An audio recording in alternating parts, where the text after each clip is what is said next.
आज हम लोग देखते हैं भारत के प्राचीन शिक्षा केंद्र तक्षशिला के बारे में। तक्षशिला विश्वविद्यालय भारत के प्राचीन शिक्षा केंद्र के रूप में जाने जाते रहे हैं। यह तक्षशिला वर्तमान में पाकिस्तान स्थित पंजाब के रावलपिंडी से 20 मील की दूरी पर है और नई दिल्ली से इसकी दूरी का अंदाजा लगावें तो 700 किलोमीटर के आसपास होगा। तक्षशिला के ऊपर तक्षशिला गांधार देश की राजधानी के रूप में भी प्रसिद्ध रहा है और यह बौद्ध काल में शिक्षा के केंद्र के रूप में प्रसिद्ध रहे। गांधार नरेश की काल में यह तक्षशिला जाना जाता रहा है और कहा जाता है कि गांधार नरेश के राज के संरक्षण में वहाँ शिक्षण व्यवस्था की जाती रही थी और प्राचीन काल में यह तक्षशिला ही गांधार की भी राजधानी रही है। रामायण में इसका जिक्र आता है कि रामायण में जिस राम के नाम से प्रसिद्धि है, 4 भाई राम लक्ष्मण भरत शत्रुघ्न, तो उनके भाई भरत के पुत्र थे तक्ष और तक्ष ने इस नगर को बसाया और तभी से इसका नाम हो गया तक्षशिला। तक्षशिला विश्वविद्यालय के बारे में कहा जाता है कि यह विशेष तौर पर सुसंगठित विद्यालय के रूप में नहीं था, बल्कि यहाँ विद्वान आचार्य व्यक्तिगत पारिवारिक प्रणाली के आधार पर छात्रों को शिक्षा दिया करते थे और इनकी ख्याति काफी प्रसिद्ध थी।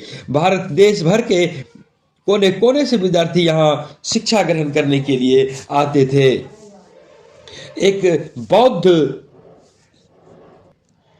संस्कृति के रूप में जहां देश के कोने कोने से लोग आते थे, वहीं एशिया के देश के बाहर से भी लोग यहां शिक्षा ग्रहण करने आते थे। कहा जाता है कि 10,000 से ज़्यादा विद्यार्थी के लिए यहाँ जगह थी और यहाँ का जो व्यवस्था थी, शिक्षण व्यवस्था, वह वर्तमान के विश्वविद्यालय की तरह नहीं था, बल्कि ऐसा कहा जाता है कि यहाँ कुछ बच्चे ऐसे भी थे जो शिक्षा को वहाँ शुल्क देकर पढ़ाए जाते थे। सभी बच्चों के लिए नहीं, बल्कि कुछ बच्चों के लिए शिक्षा शुल्क लेकर पढ़ाए जाते थे और शिक्षा शुल्क के अतिरिक्त भोजन एवं आवास का भी उन्हें व्यय चुकाना पड़ता था। हालांकि सभी के साथ ऐसी बातें नहीं होती थी।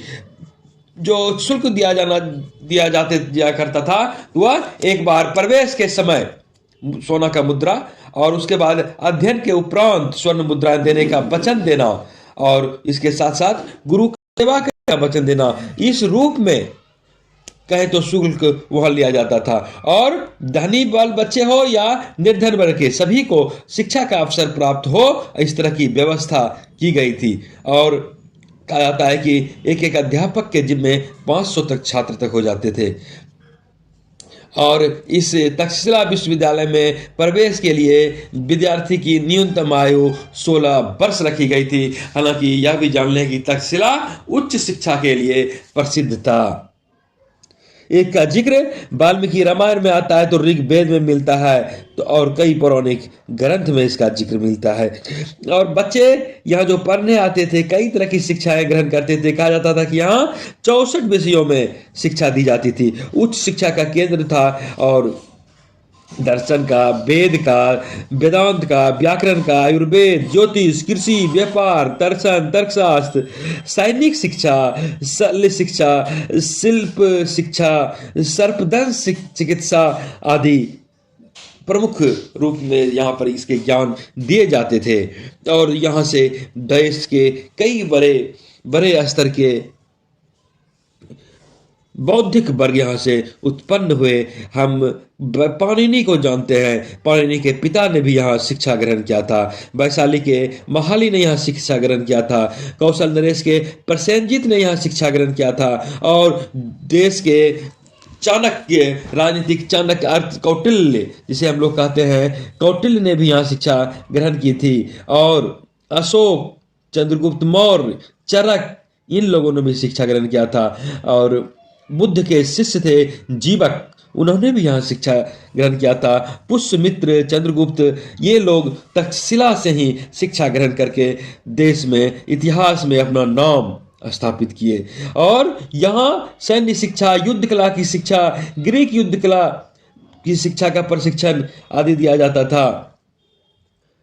और सबसे अहम बात कि शिक्षा में वर्ण व्यवस्था बाधक नहीं बना करता था।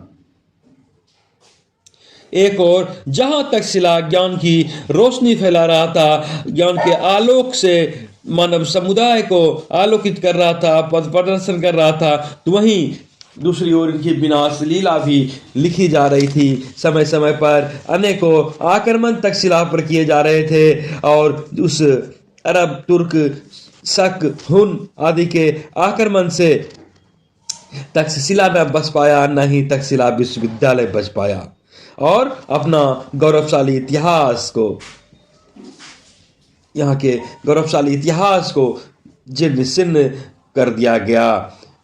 पतन के दरवाजे इनके लिए खोल दिए गए। कहा जाता है कि कुषाण शासन के अंत तक, कुषाण शासन का अंत 250 ईस्वी तक आप मान सकते हैं, उसके बाद क्रमशः यह उन्नति नहीं बल्कि अवनति की ओर जाता रहा। 5वीं शताब्दी के मध्य बर्बर हुन ने इन्हें हमेशा के लिए नष्ट कर दिया। और कहा जाता है कि 5वीं शताब्दी में जब फाहियान भारत आया था तो उस समय शिक्षा के केंद्र में तक्षशिला का महत्व समाप्त हो गया था। और उसके बाद 7वीं शताब्दी में ह्वेनसांग भारत आते हैं तो वे भी यहाँ की स्थिति देखकर काफ़ी निराश होते हैं।